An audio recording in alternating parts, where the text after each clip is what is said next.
Assalamualaikum warahmatullahi wabarakatuh. Salam sejahtera buat kita semua. Berjumpa lagi dalam pembahasan Bahasa Indonesia kelas 11 semester 2 tahun pelajaran 2021 di SMA Negeri 1 Mentaya Hulu. Sebelum melakukan pembelajaran, alangkah baiknya kita berdoa sesuai dengan agama dan kepercayaan masing-masing. Berdoa mulai.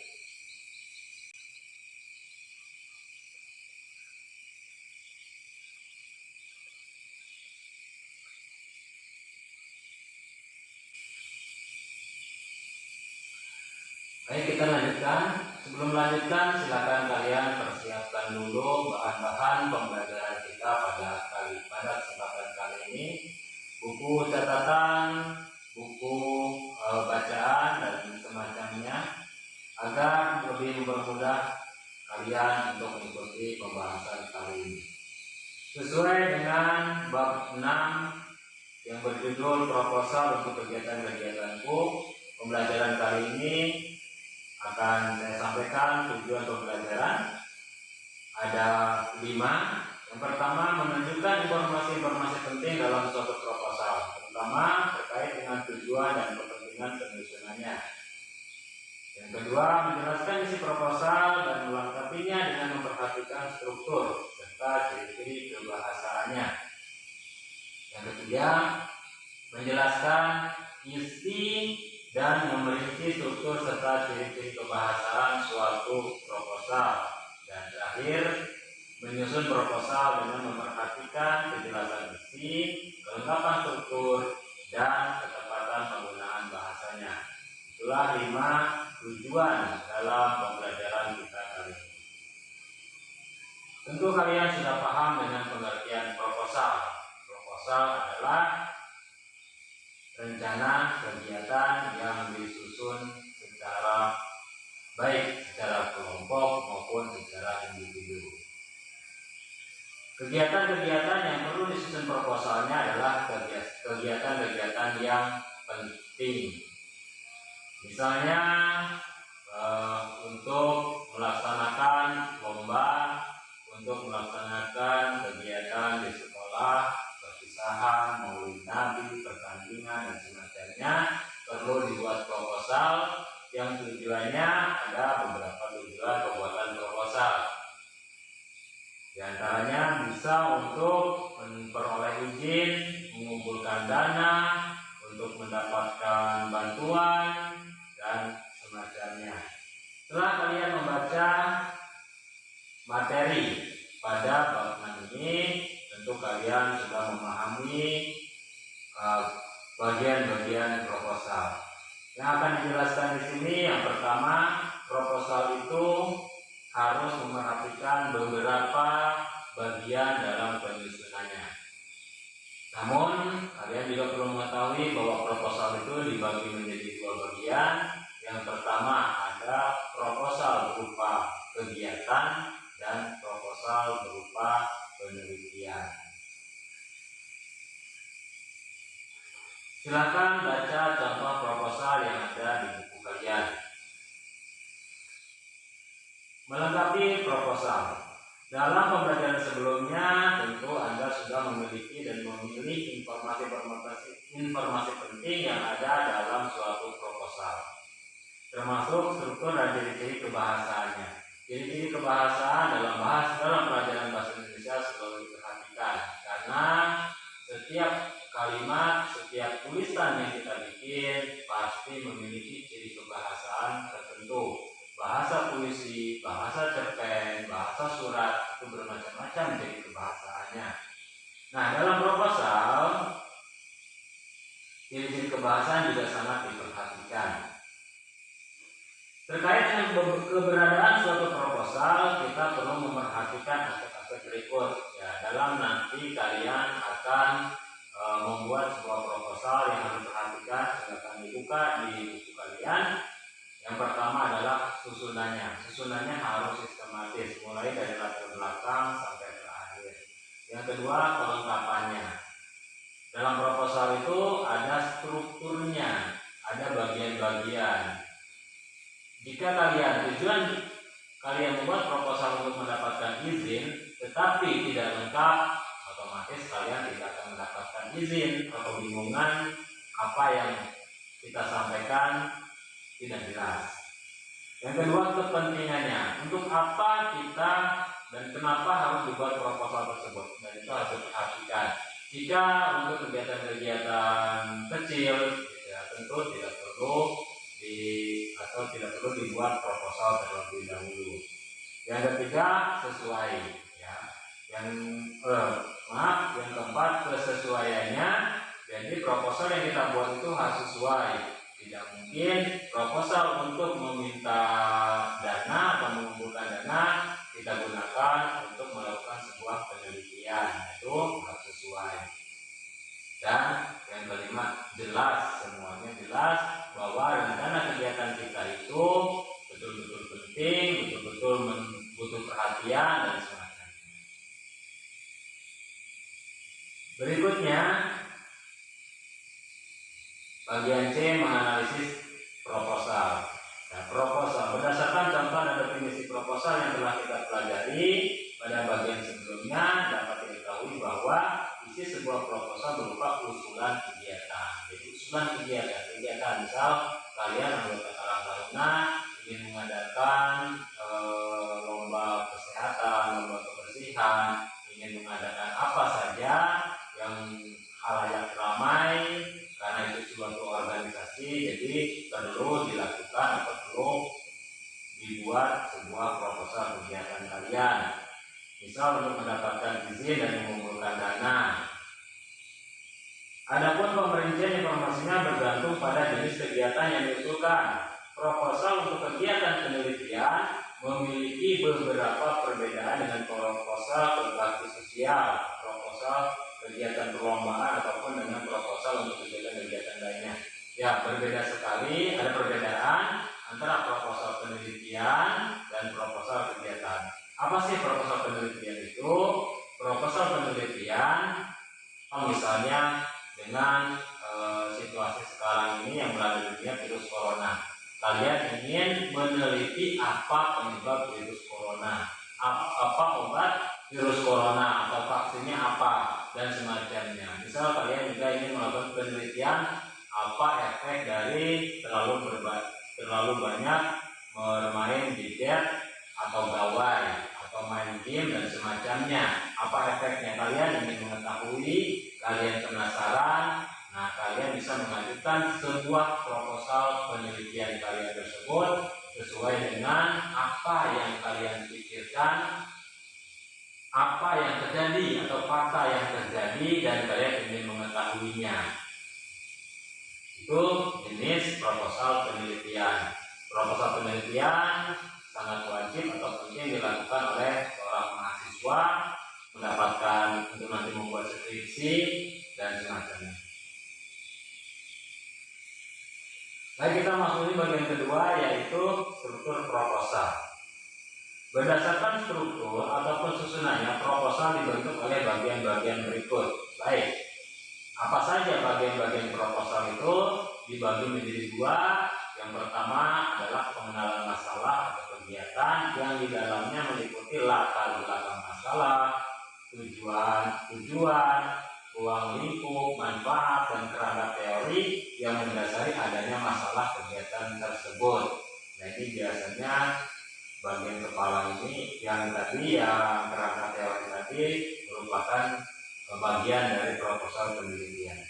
Yang B, prosedur atau langkah-langkah penyelesaian masalah atau kegiatan yang biasa disebut dengan metode penelitian. Itu untuk metode penelitian. Ya, ada bagaimana? Misalnya tadi kita bertanya, apa sih penyebab corona? Atau bagaimana cara membuat vaksin anti corona? Nah, itu pertanyaan yang butuh metode menjawabnya, disebut dengan metode penelitian. Termasuk ke dalam bagian ini pelaksanaan kegiatan. Jadi jelas proposal itu pelaksanaannya kapan, di mana, siapa yang terlibat, mungkin biayanya berapa dan semacamnya, itu perlu dicantumkan dalam sebuah proposal. Lalu instrumen yang dibutuhkan dibutuhkan, alat yang dibutuhkan, ya, lamanya waktu dan tempat pelaksanaan serta anggaran pembiayaan. Nah, itu adalah bagian-bagian proposal. Lebih jelasnya, berikut pemerincian bagian-bagian penting yang biasa dijumpai dalam suatu proposal. Yang pertama adalah latar belakang. Apa latar belakang itu? Latar belakang itu adalah alasan kita, alasan mengapa kegiatan itu atau penelitian itu perlu dilaksanakan. Itu adalah di sini latar belakang. Misal contoh, kalian ingin mengadakan lomba membaca puisi di kelas 11. Kalian sebagai anggota OSIS atau pengurus OSIS ini mengadakan lomba membaca puisi. Nah, itu harus ada alasan kenapa kita adakan lomba membaca puisi. Tentu kita harus melihat fakta di lapangan. Rata-rata siswa SMA kita pandai membaca puisi. Ya. Nah, jika tidak pandai, supaya mereka pandai, supaya mereka mau membaca puisi, belajar membaca puisi, maka diadakanlah lomba dan semacamnya. Yang kedua, masalah dan tujuan. Secara terperinci dan spesifik kita perlu menyebutkan masalah dan tujuan-tujuan kegiatan. Rumuskanlah tujuan itu dengan rasional dan persuasif. Persuasif itu artinya pendekatan, mengajak, mempengaruhi orang lain. Itu namanya persuasif. Sehingga pembaca tertarik pada tujuan tersebut, seperti yang dapat pada contoh. Ya. Rumusan masalah itu adalah sebuah pertanyaan. Sebuah pertanyaan. Misalnya lomba membaca puisi. Ya. Kita perlu bertanya dulu. Dengan 5W 1H, apa, siapa, di mana, kapan, mengapa, dan bagaimana. Nah, itu rumusan masalah kita dengan menggunakan 5W 1H itu tadi. Misalnya lomba membaca puisi. Karena siswa SMA kelas 11 belum pada membaca puisi, bagaimana cara meningkatkan kemampuan membaca puisi siswa SMA kelas 11? Nah, itu pertanyaan. Bagaimana cara meningkatkan kreativitas siswa dalam menulis puisi? Tanda tanya. Itu namanya rumusan masalah. Sedangkan tujuan itu adalah kalimat pernyataan. Apa tujuan membuat proposal tersebut? Nah, itu kita nyatakan. Kalau tadi bertanyanya bagaimana cara meningkatkan kreativitas siswa menulis puisi, berarti tujuannya adalah ingin mengetahui cara meningkatkan kreativitas siswa dalam menulis puisi. Jadi ingin, ya, kita nyatakan ingin. Ya. Yang ketiganya ruang lingkup kegiatan. Ruang lingkup kegiatan itu adalah kita perlu membatasinya. Misalnya kelas 11 ini kita terlalu banyak, nah itu dibatasi hanya untuk siswa saja atau siswi saja, atau untuk bagian kelas IPA saja atau IPS saja. Nah, itu perlu dibatasi, namanya ruang lingkup kegiatan. Yang keempat, bagiannya adalah manfaat. Apa manfaat dari kegiatan kita? Apa manfaat dari penelitian kita? Itu kita sebutkan. Manfaatnya adalah agar siswa-siswi SMA Negeri 1 Mentahulu dapat mempersiapkan diri untuk mengikuti lomba membaca puisi tingkat provinsi, ya, tingkat kabupaten dan semacamnya. Yang kelima, kerangka teoritis dan hipotesis. Kerangka teori ini adalah bagaimana cara kita melaksanakan kegiatan kita tersebut, dan hipotesis itu artinya adalah jawaban sementara. Tadi kita ada pertanyaan, lalu kita jawab dulu sementara. Ya, pertanyaan itu kita jawab sementara. Kalau misalnya apa pengaruh rokok, ya, pertanyaannya apa bahaya rokok. Nah, kita jawab sementara disebut dengan hipotesis. Bahaya merokok dapat menyebabkan kanker, serangan jantung, hipertensi, dan gangguan kehamilan dan janin. Nah, apa manfaat olahraga tadi? Nah, otomatis kita punya jawaban, dan itu hanya jawaban sementara. Nah, dalam kegiatan penelitian nanti akan dibuktikan bagaimana aslinya atau jawaban yang sebenarnya sesuai dengan fakta di lapangan. Yang keenam, dalam penelitian itu ada yang namanya metode. Metode kita kita untuk menjawab suatu pertanyaan itu bagaimana. Ya. Misalnya tadi lomba meningkatkan membaca puisi, itu perlu metode. Dikemukakan metode kegiatan yang akan dilaksanakan termasuk teknik-teknik pengumpulan data. Misalnya kita ada pertanyaan dalam kegiatan kita itu apa bahaya rokok. Nah, kita nanti untuk menjawab pertanyaan tadi kita melakukan satu penelitian dengan teknik dengan metode. Misalnya kalian mengambil sebatang rokok lalu berikan kepada binatang dan semacamnya, itu adalah metode atau teknik ya. Cara strategi kita menjawab pertanyaan kita. Yang ketujuh, ada pelaksana kegiatan, siapa yang melakukannya. Pertanyaan kita tentang bahaya rokok, pertanyaan kita tentang kebersihan, siapa yang melaksanakannya. Apakah misalnya kalau di sekolah itu anggota OSIS, anggota pramuka, anggota KKR, atau guru, atau siapa. Nah, itu kita sebutkan, kita jelaskan orangnya, waktunya, tempatnya, dan semacamnya. Yang kedelapan, fasilitas yang kita gunakan di mana? Di gedung, di lapangan, di ruang kelas, dan semacamnya. Apa saja yang kita gunakan itu perlu kita sebutkan dengan rinci. Misalnya kita membutuhkan ruangan yang aula, berapa kursi yang dibutuhkan, ya, berapa meja yang dibutuhkan, butuh nggak komputer, butuh nggak layar proyektor dan semacamnya, itu perlu kita sebutkan.